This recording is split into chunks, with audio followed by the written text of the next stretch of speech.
Welcome everyone to B Podcast, the podcast of BIDE, Barcelona International Dance Exchange. We're now starting our 31st episode, and today we interview Giada Matteini, performer, educator, choreographer, curator, producer, and activist in New York City since 1998. With Italian parents and an American son, Giada has dedicated the past 15 years of her life to bridge the geographical distances of the two continents she inhabits. Today, Giada is the artistic director of WADE, Wandering Avian Dance Experience, the larger We performance series, the Agropoli Danza Festival, and the Second Avenue Dance Company.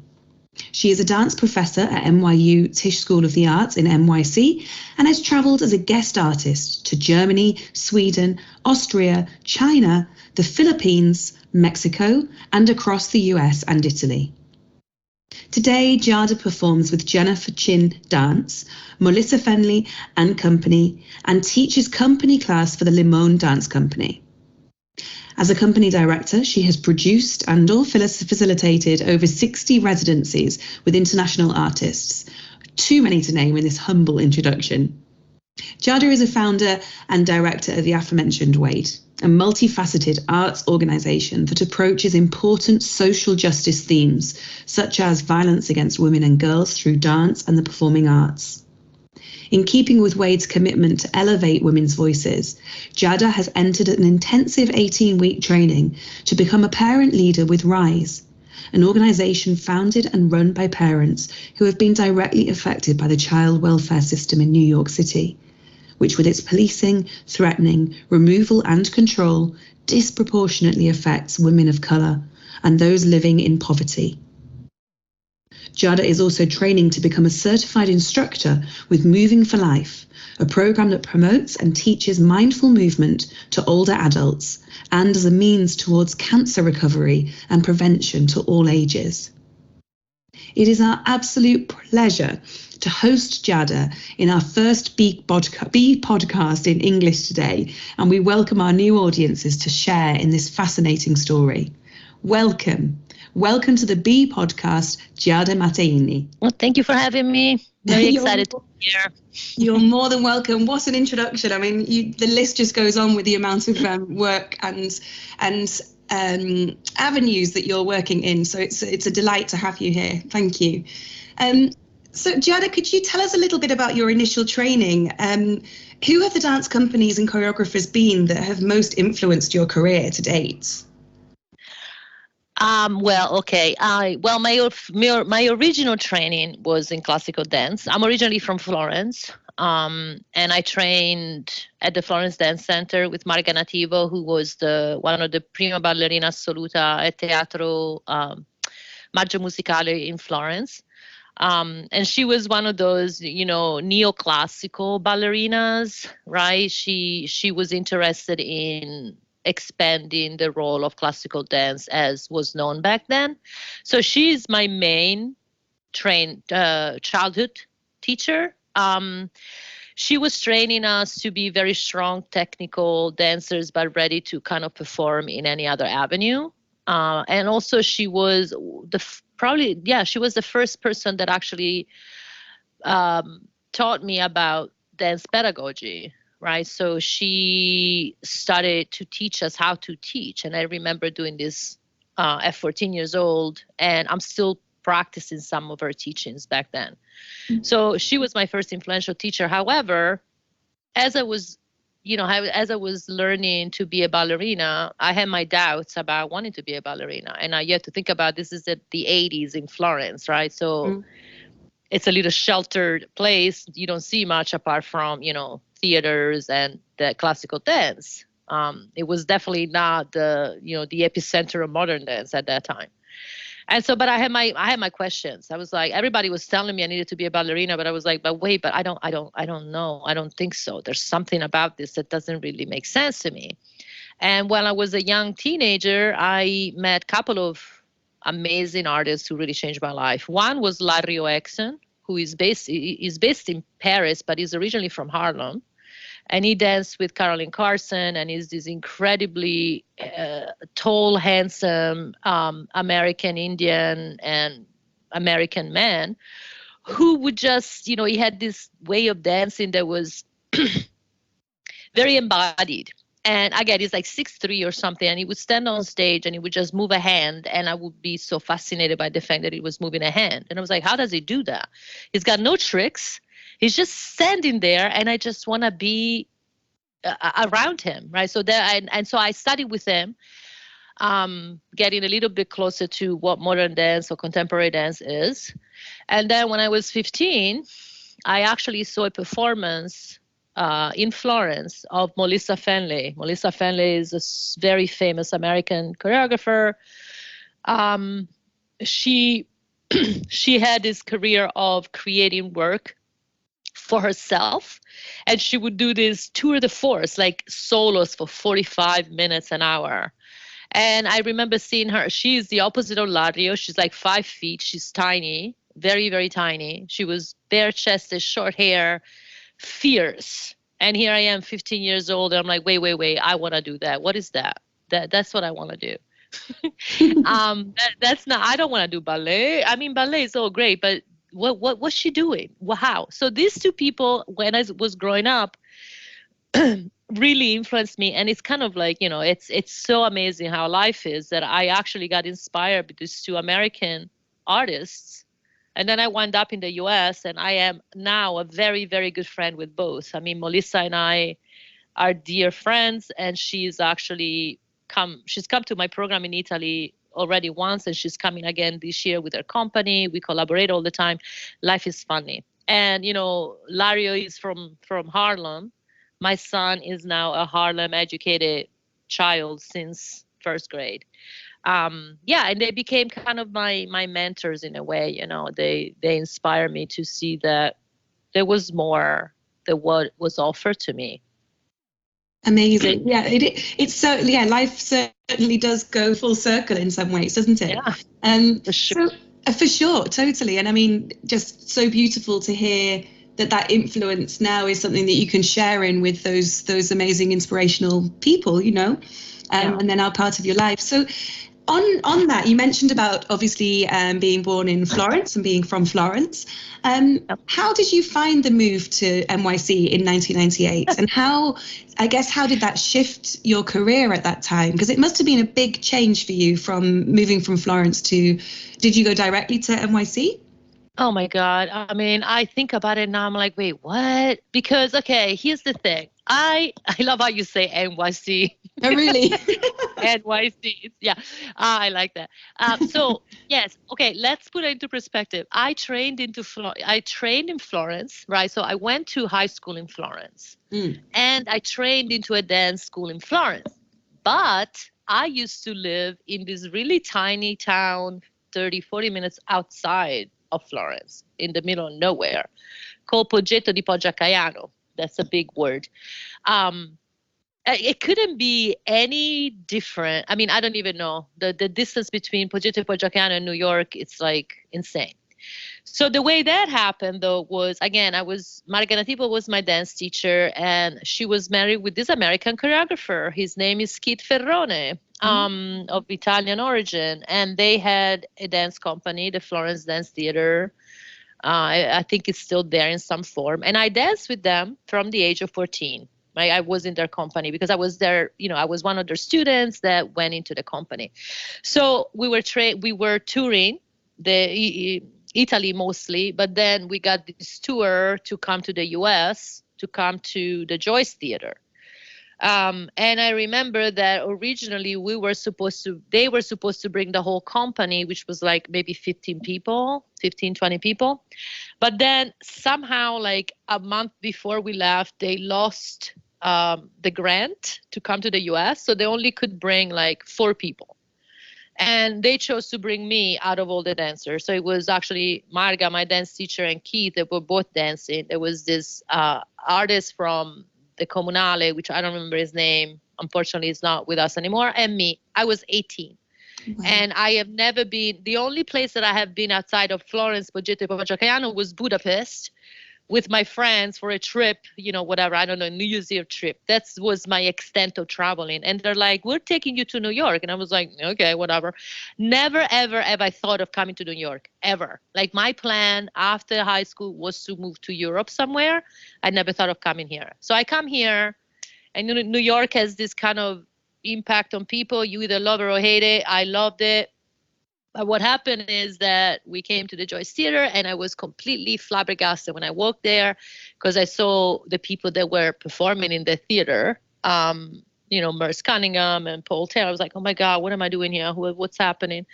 And it was really fun. It was great. We were there a week. And long story short, whatever, I met actually my husband. Well, he's not my husband anymore, but he became my husband for a while. So that's how I actually came back to the US. So we did this tour, and I came back home. I was still in high school. I had to finish high school, and I started this long distance relationship with my then husband for a year and a half.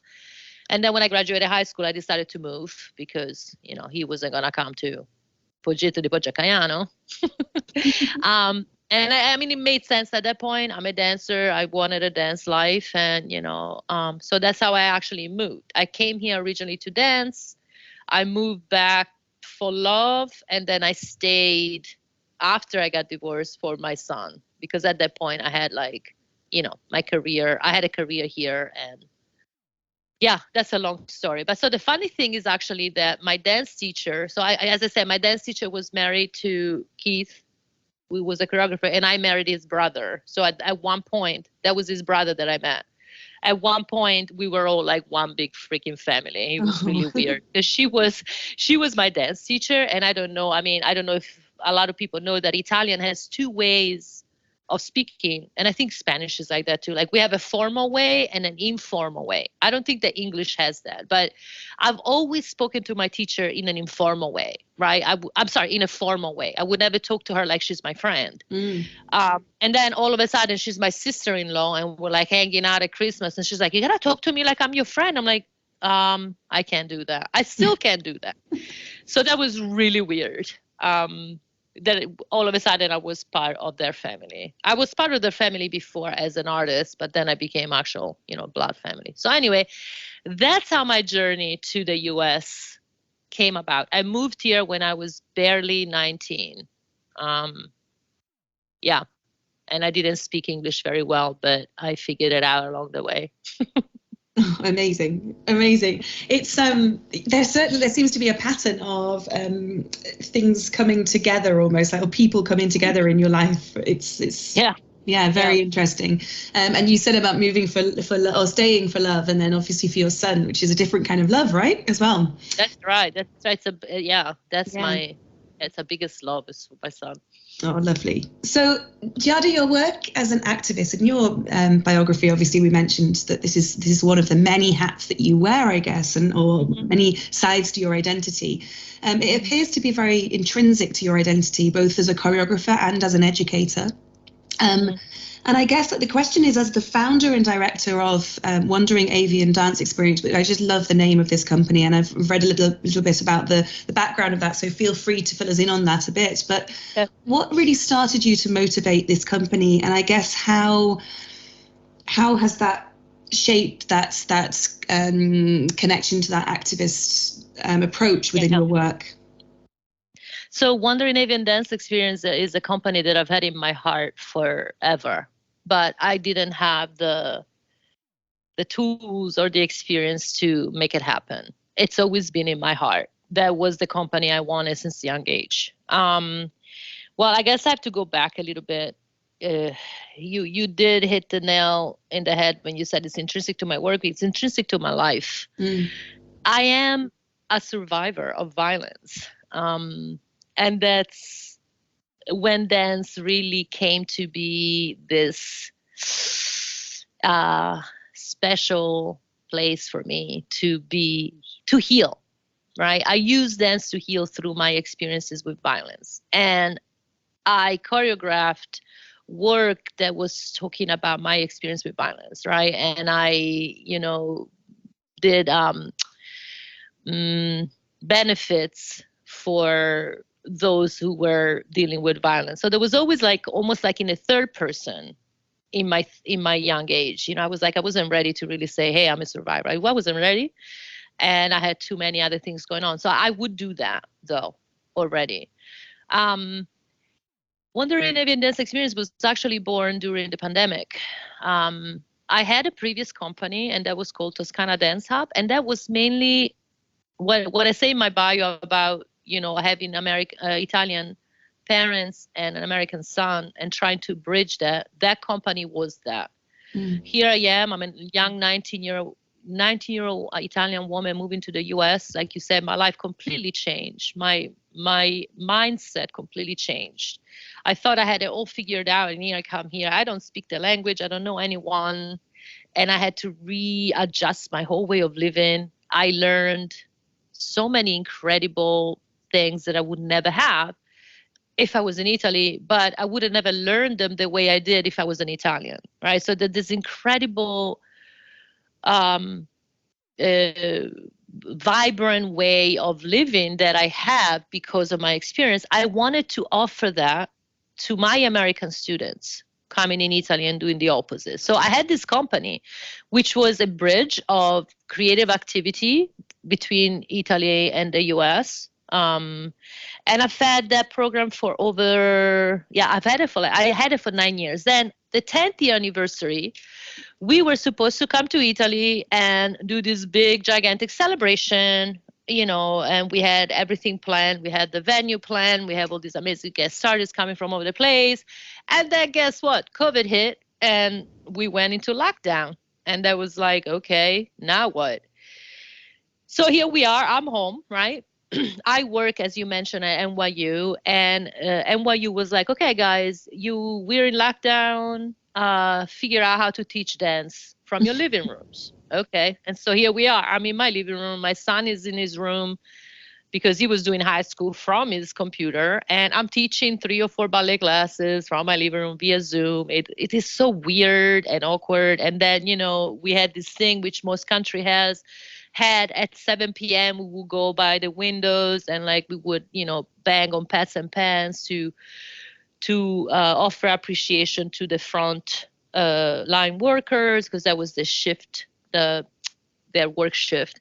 And I'm like, and then we got everything delivered, right? I never left the house. I would get food at home. I could get lots of wine delivered at home.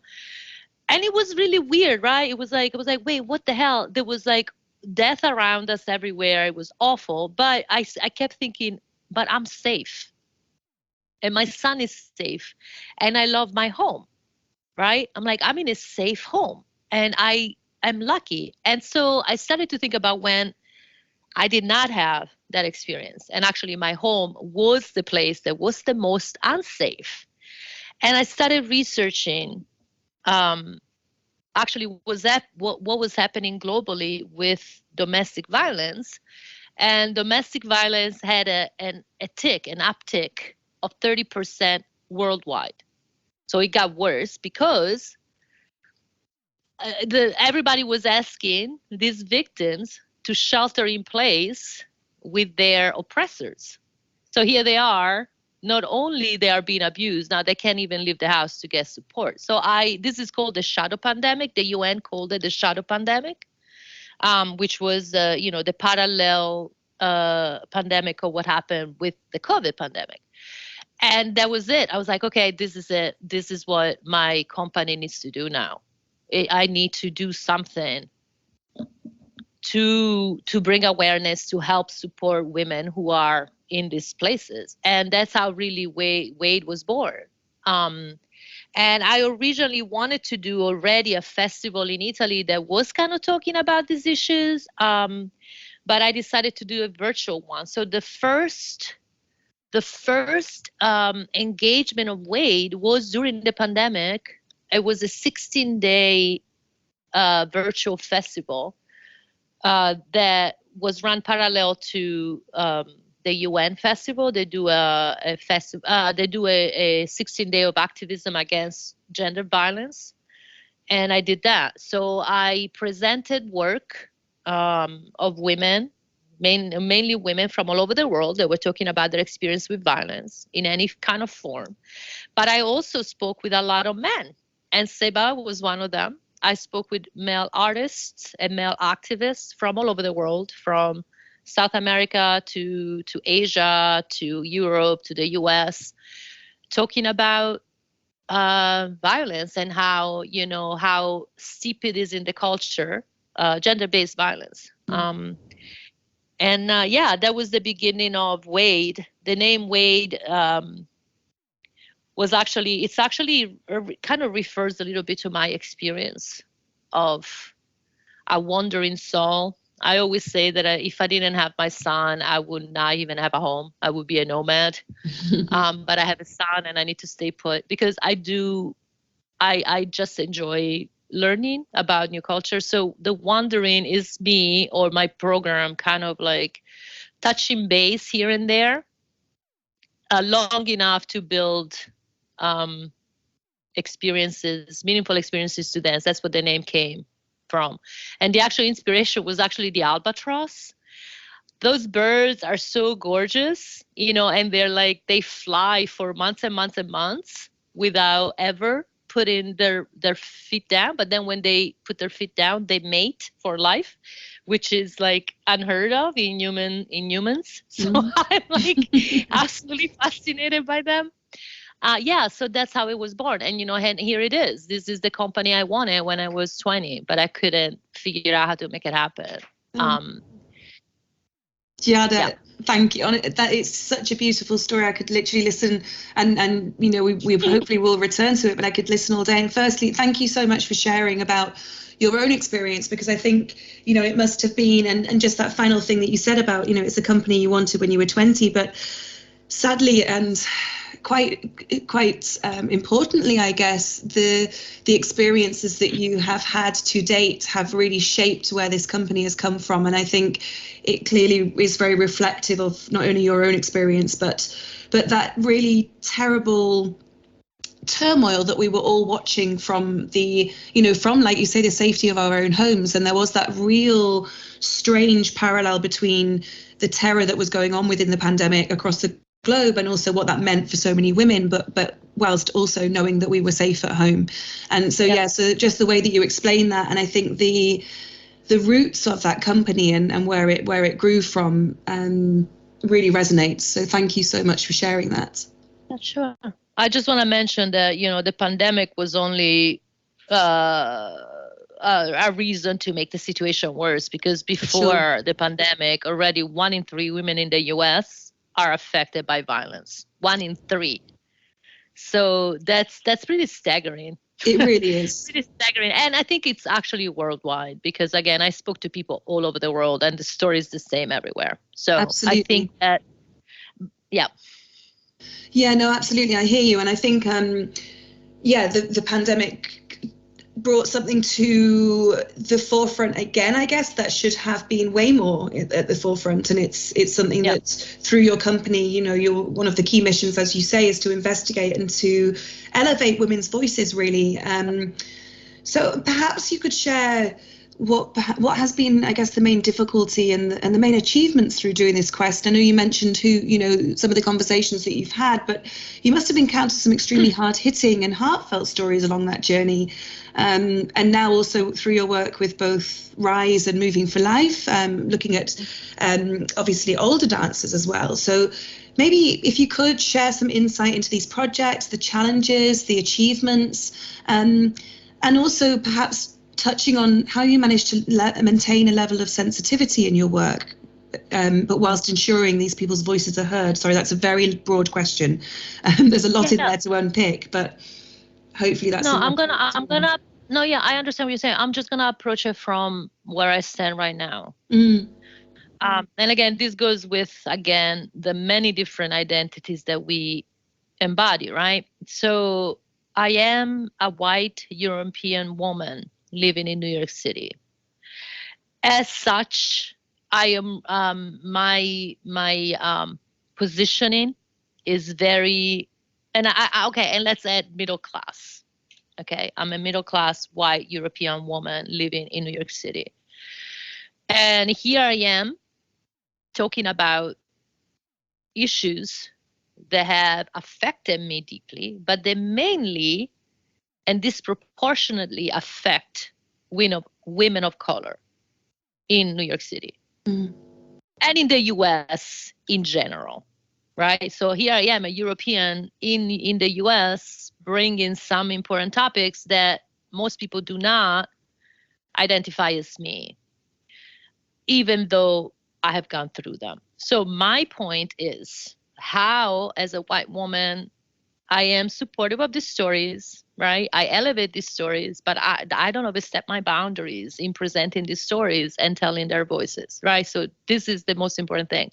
So the one thing that I'm definitely doing is I am educating myself in what it means or what the stories are that I'm trying to elevate. And this program with Rise does that because it is a program run by women of color and talking about the story of women of color in the system.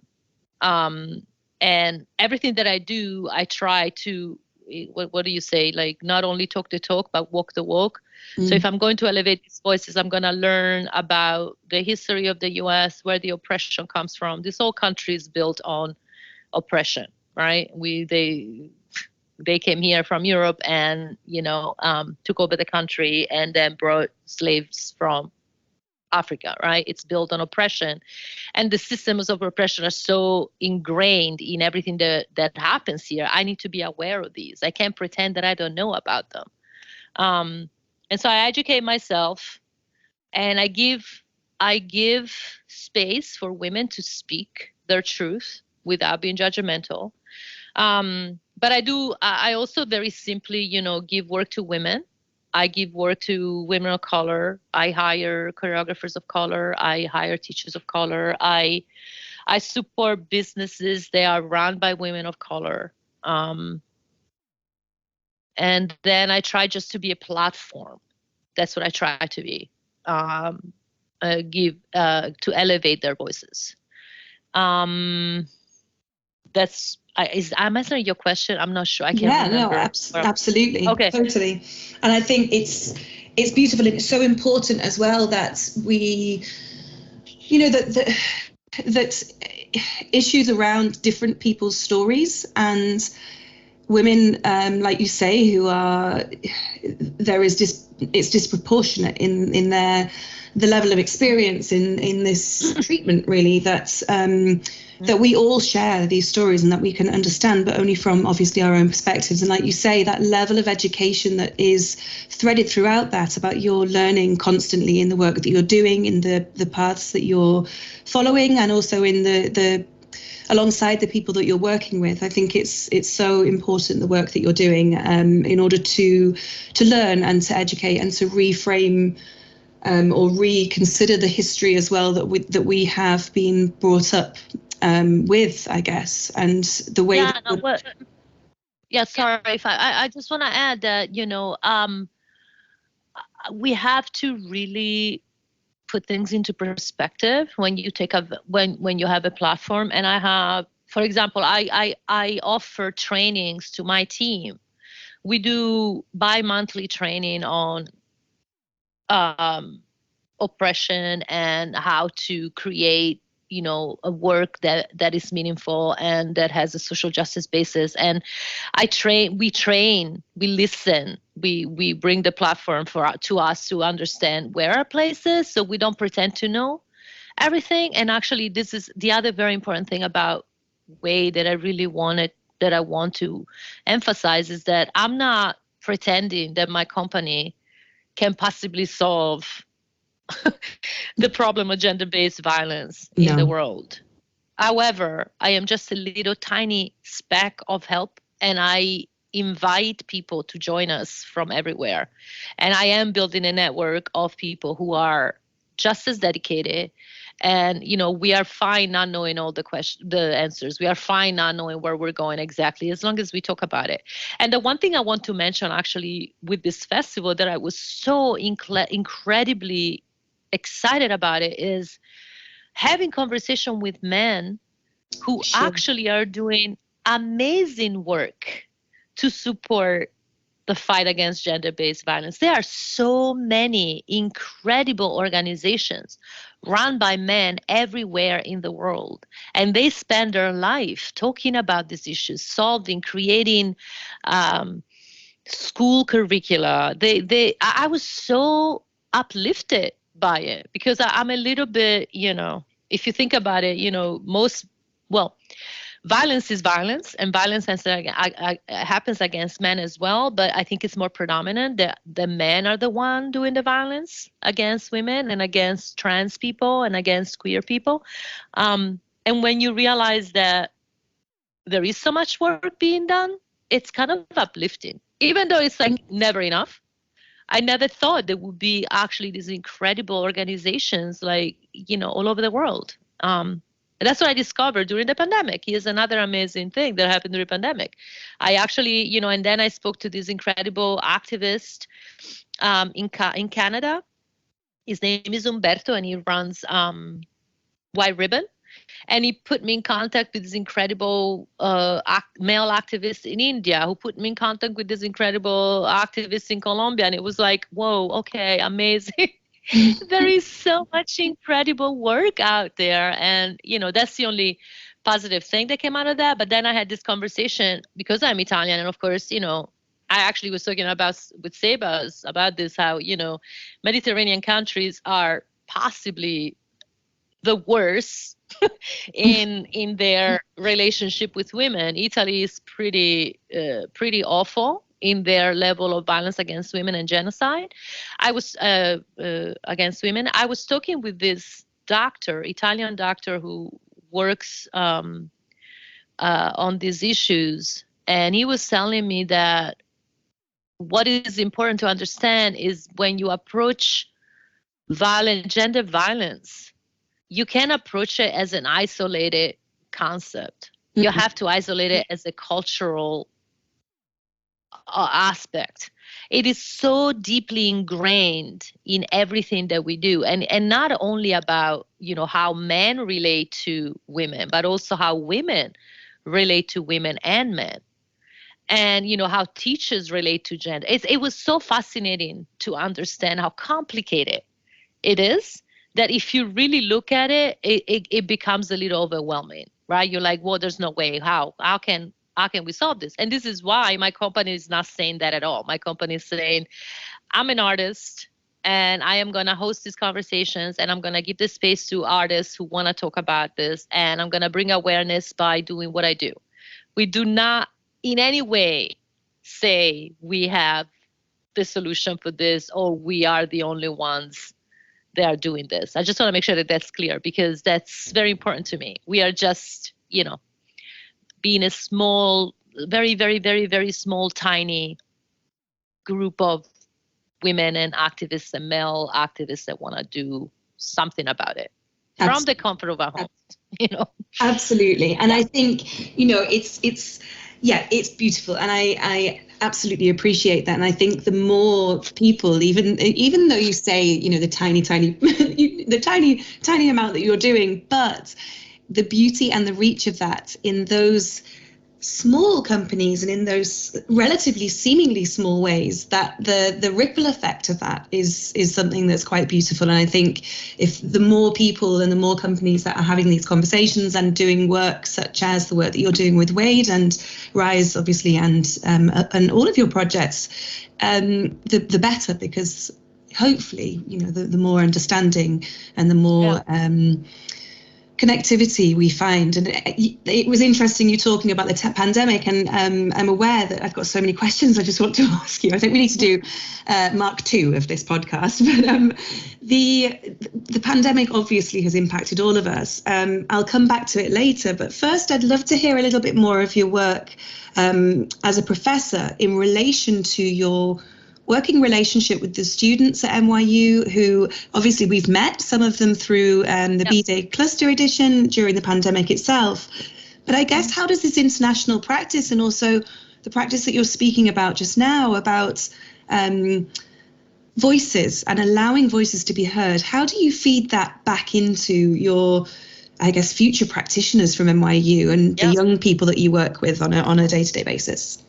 I do it in two ways, actually. One is pedagogically, and one is artistically. This kind of work is so important to me that I actually create a concert specifically for this. It's called Investigating the We. Again, it came from me listening to the voices of my students. I've been there for 15 years, listening to specifically women. You know how hard it is for women in this field. Every time you go to an audition, there's 100 women and 3 men, right? And it's what it is. I'm not being bitchy. Sorry, can I say that word on a podcast? Of course. Okay. It's what it is. It's how this work is structured. So I'm listening to the women of color living in the US, and I kept hearing, I'm not getting heard, I'm not getting heard, I'm not getting seen. And so I created this concert called Investigating the We, which again is a social justice concert. I help the students create work with help of other mentors, and both artistic mentor and social justice mentors. I help them create work surrounding topics that are important to them. It can be homelessness, it can be, invisibility, it can be disability, it can be whatever. It has to be something that they are really passionate about, and we create a work around that. So that's how one of the ways that I'm hoping to inspire them to create work and craft and practices that speak of who they are and what's important to them. And then the other way I do it, I think it's through my pedagogical practice. So as I said, I was trained as a ballet dancer in the most old-fashioned way you can think of, which is there's only one right way to do things, right? And that's the way of your teacher. And I so vehemently disagree with that when I was young, and I vehemently disagree with that now. So my pedagogic approach to ballet is much more inclusive and celebrates the diversity of the bodies, celebrates the different races in ballet, celebrates the different abilities in ballet. And I'm hoping to encourage my students to realize their beauty within this very structured art form, which I do love, and that has informed everything I do in my life. I mean, I started doing ballet when I was 6. I'm 47. You do the math. That's a lot of years. So yeah, these are the ways I'm hoping to bring the work that I do. And then, of course, my program in Italy is open to my students. A lot of them come to the program. And NYU students come to my program in Italy. A lot of them are exposed to this kind of thinking of dance and activism and dance and community. And most of them are really touched by that. Yeah. Beautiful. Yeah, and it's lovely because what you're then allowing your students to do, again, it's about voices being heard, it's about their work being seen. And I think the very fact that you're allowing the students to deal with topics or issues that are passionate and close to their hearts allows them to explore the beautiful, I guess, the vehicle that dance can be for that, and the arts in general can be for that. And it's very different schools of thought, like you say, from that that's traditional, more slightly restricted approach, I guess, in some ways, depending on obviously the line of work that we work in. And I can relate to that from a dance perspective, obviously, as well. So there's, yes. So I also agree. It's lovely to hear about the inclusive approach that you're taking with your students. And I'm sure that in a way it's mirroring that first, for some of the students, I imagine it may be the first time they've been to Italy, perhaps. Maybe that mirrors some of the difference between that you felt when you first arrived in the US. So yeah, some really beautiful lessons there and patterns, I guess, through history. Yeah. So you have spanned continents, obviously, and we spoke about wanting to bring those to join those dots really between them throughout your career and your life. I think you've probably already answered this, but is there anyone else, or what's the main lesson that you've learned from these encounters across the globe? You touched on it slightly when we were talking about the different men as well that you were talking about across the globe that are working also as voices for gender and for females, and also within the LGBTQ community. And I think, I guess what resonates with you, Giada? What have you learned from these travels and from people that you've met? What's left their mark? Well, so difficult much. one. I mean, I know, it's wonderful. No, it's great because, I'm going to say that, again, as a young woman, I had a vision of what my legacy wanted to be. And I guess I can speak about my son. So I'm a single mother. And before I had this job at NYU, I had about 95, part-time jobs. And I had a small child in tow. And New York is one of the most expensive cities in the world. And I struggled to make ends meet. However, I realized that if I really wanted to raise the child that I wanted to raise, I had to travel with him. And that's what I did. So he has come to every single trip that I've taken. And he still does. He's 18. He still comes with me. He's been to Asia. He's been to Europe. He's been across the US. And I see what kind of person he is because of the travels, right? He's a compassionate, open-minded human being. He sees the world on a very bright, open lens. He's not discriminative of people or judgmental of people. So he's, I guess, in a way, my biggest legacy, right? And that, of course, that has done it to me. It's like, it's not about, I'm traveling the world. No, it's about becoming the human being that you need to become and finding compassion. I would say compassion is what I've learned the most. I would never forget, we were in China and I just saw this little grandmother carrying eggs and taking her grandchild to school and giving them a kiss on the forehead. And then we saw the same thing in Barcelona. And I saw the same thing in Puebla, in Mexico. It's like, we're just human beings. Everybody's doing exactly the same thing. And everybody just wants the same thing. They want love and they want to be loved. That's as simple as that. Then we complicate everything with religion and with money and with all of that crap. So true. But it's what it is. It's very simple, really. And so I think that this is my biggest lesson about compassion. And then as an artist, I also learned that dance is truly universal and that I'm very blessed that I can speak an art form that can travel across every single continent and every single region in the world. The language may be that, the spoken language can be different, but the art form can be truly universal.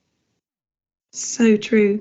It's so true. And that's, I guess, the action of, mother, grandmother, father, granddad, whoever, kissing a child on the forehead and, the movement in that as well, just the messages. It's so global. It's so, it transcends the spoken word in many ways. And it's just this essence of connectivity and touch and sensitivity and like you say, compassion. So no, beautiful image. And long may it continue, hopefully. I think we just need to all remember and simplify it, like you say. Can we just have Giada's legacy in the forefront, please?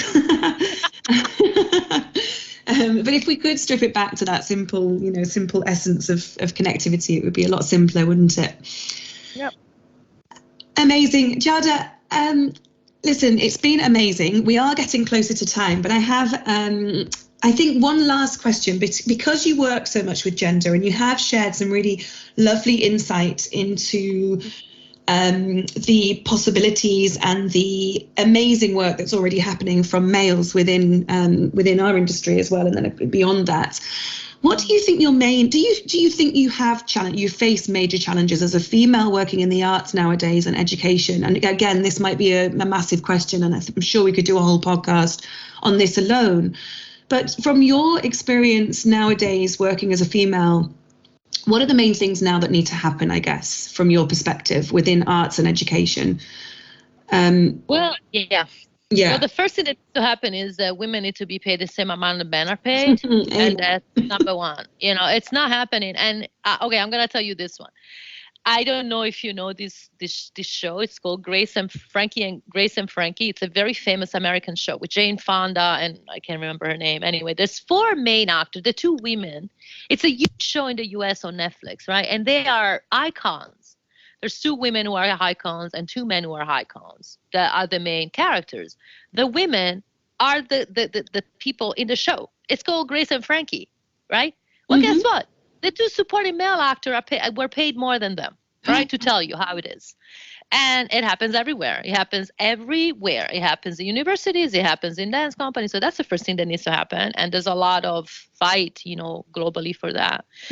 But personally, as an immigrant, I do find many levels of, I'm not going to say discrimination, but I don't know, weirdness, men commenting on my exotic accent. I'm a college professor. Do not comment on my exotic accent. Oh, dear. Right? Yeah, but they still do. Or, I have other colleagues in the field, being a little bit, I don't know, surprised about how well I write.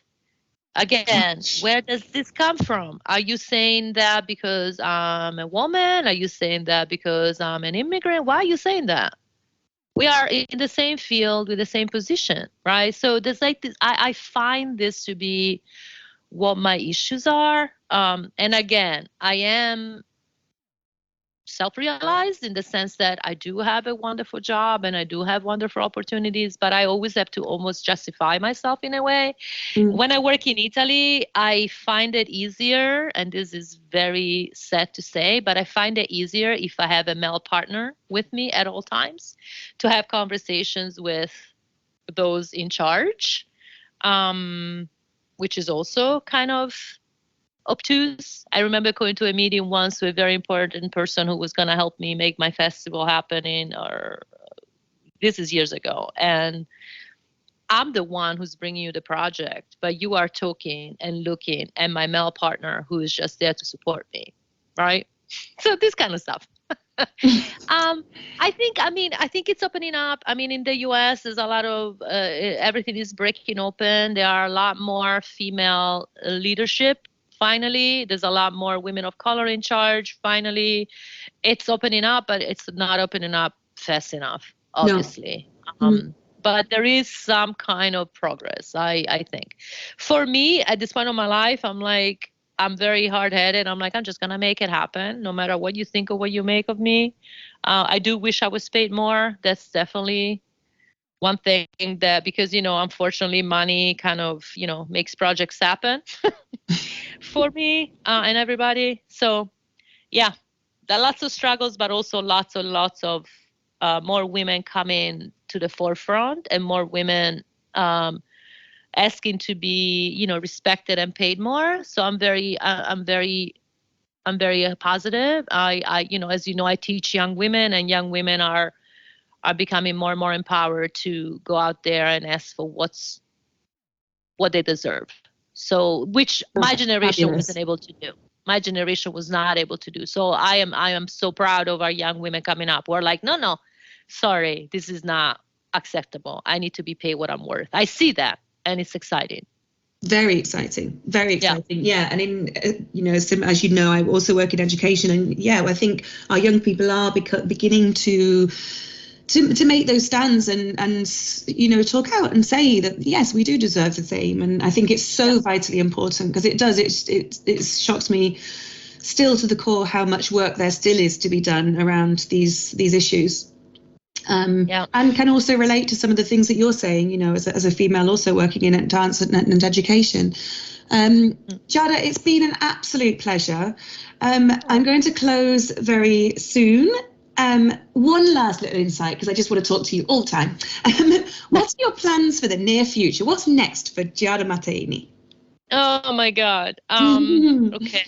What insight can you give? Well, as I said, I am educating myself to work in spaces that host women who have dealt with trauma. That's really what I want to do next. I want to get educated so that I can bring movement to those spaces. I also want to work with women who are actively on the ground, making things happen, bring movement to them as a source of healing. And I hope to be able to start traveling again, and connect to even more diverse communities, and support my son in his next journey, his college and his becoming what do we say, grown up, I guess. I'm looking forward to that, to see where he goes. Beautiful. Thank you so much. And hopefully our paths will cross very soon from across. Hopefully we'll actually meet. On behalf of all of the listeners and also from all of us at Barcelona International Dance Exchange, thank you so much, Giada. Your work that you're doing is and has made such an impact on so many people, and long may it continue to do so. So thank you for all of the work that you're doing. It's been a pleasure to talk to you. Thank you for having me. Thank you for the platform. Thank you so much. You're more than welcome.